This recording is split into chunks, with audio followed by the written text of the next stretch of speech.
Face à Cristiano, après le Classico perdu, le Portugais s'en est pris à l'arbitre du match, Alberto Undiano Mayenko. C'est parti pour toi, Cristiano. On ne peut pas se cacher derrière l'arbitre, mais il a mal arbitré, c'est une certitude. Les décisions étaient toujours pour eux, les fautes, les pénaltys.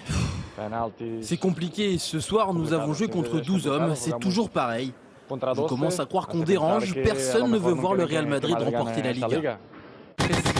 C'est grotesque. Cristiano est-il parano? C'est grotesque. C'est grotesque et c'est génial pour vous, Bernard Lyons. Mais quand tu connais l'histoire du Real dans la Liga, avec le passé historique, mais franchement, c'est une énorme plaisanterie. Il faut qu'il regarde un peu les manuels scolaires, l'histoire basique du Real Madrid, des confrontations Real-Barça. Il se rend compte de l'énormité qu'il vient de dire. C'est pas super pour un champion de son niveau. Voilà, c'est bas de gamme, quoi. C'est Ligue 3, quoi. Je veux dire, tu vois C'est pas le seul, hein. Il y a Sergio Ramos. Sergio Ramos, c'est le même niveau aussi, hein, je veux dire. Et Alvaro Arbeloa. Arbeloa, pareil. Mais je veux dire, Arbeloa et Sergio Ramos passe parce que c'est pas le même niveau. Quoi, tu vois, il y en a 3 pénaltys, il y en a un qui est accordé à tort, c'est celui pour le Real Madrid, parce que la faute était commise en dehors de la surface. Enfin, attention, sûr Cristiano Ronaldo. Sûr que oui. Non mais là il est un peu amer. Il est déçu.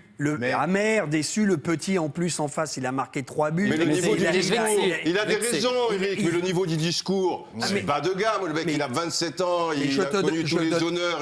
Mais il n'y a pas de souci. Il a grandi, quoi, si tu veux. Bien sûr, il est mauvais perdant, il est mauvais joueur. Barcelone a eu 65% la possession du ballon. Et après, qu'est-ce que tu veux qu'il fasse l'arbitre? Ok, sur le penalty, Neymar était quand même hors jeu, je le reconnais. Mais après, une fois que c'est le dernier défenseur, il faut changer la règle. L'arbitre, il est obligé de sortir un rouge. Mais dans l'esprit, il faudrait que l'arbitre puisse interpréter si c'est une faute violente et garder le joueur. Ouais, ben alors que Cristiano Ronaldo te dit ça, mais je regrette, pour l'instant, c'est la règle. Je reconnais que cette double sanction, elle nous tue un peu le match. Et dans certaines circonstances, tu pourrais l'éviter et ne sortir qu'un jaune. C'est pas digne de lui, quoi. Le cas précis. Didier Roustan, c'est bas de gamme. Attendez, Didier Roustan, je vous ai eu cet après-midi, vous me dites il faut absolument parler de l'arbitrage sur cette rencontre-là, Alberto Undiano Mayenko. Est-ce qu'il faut lui dresser des lauriers ce soir? Ben moi, je trouve. Ah oui. Ah ben moi je trouve, quoi, je veux dire. Eh ben allons-y, mon Didier. Non, alors, pourquoi? Il a été aidé aussi parce que l'ambiance n'est pas aussi détestable que quand il y avait Mourinho et qu'il y avait des joueurs en service commandé. Là, manifestement, il y a une volonté de jouer au football. Mais c'est très très compliqué. Et les actions, je veux dire, le gars, il est toujours à côté. 9 fois sur 10, il te donne le bon truc. Tu dis, il est hors jeu. Neymar. Il est hors jeu de ça, comme Benzema l'est quand il bute en deuxième mi-temps. Mais ça existera toujours, si tu veux. Mais je trouve qu'il a tenu, et grâce à lui, il a vraiment participé au jeu. Tu sais, il y a la pub qui dit, on fait partie du jeu. Enfin, on n'a pas le même maillot, mais on a le même machin. Et bien là, c'est un joueur qui...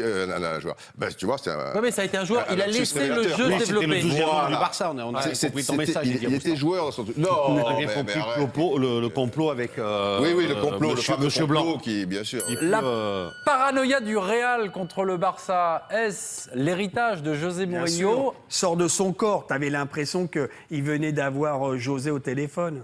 Non, mais je trouve que Mourinho a bon dos.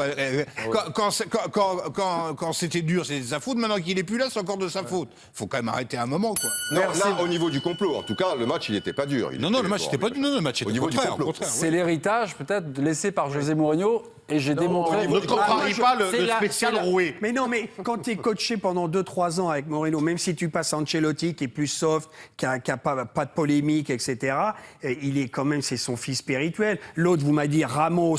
Pareil, il a gueulé à la sortie du match. Non, mais Ramos par fufute, quoi, je veux dire. Mais ça va bien au-delà de Mourinho, c'est culturel. Le Real Madrid à domicile n'est pas habitué à ce qu'on l'arbitre. Il pensait être champion hier soir, enfin marquer des points, ils ne l'ont pas été, tout est remis en question. Je pense que c'est surtout ça, ils l'ont mauvaise. Ok, merci.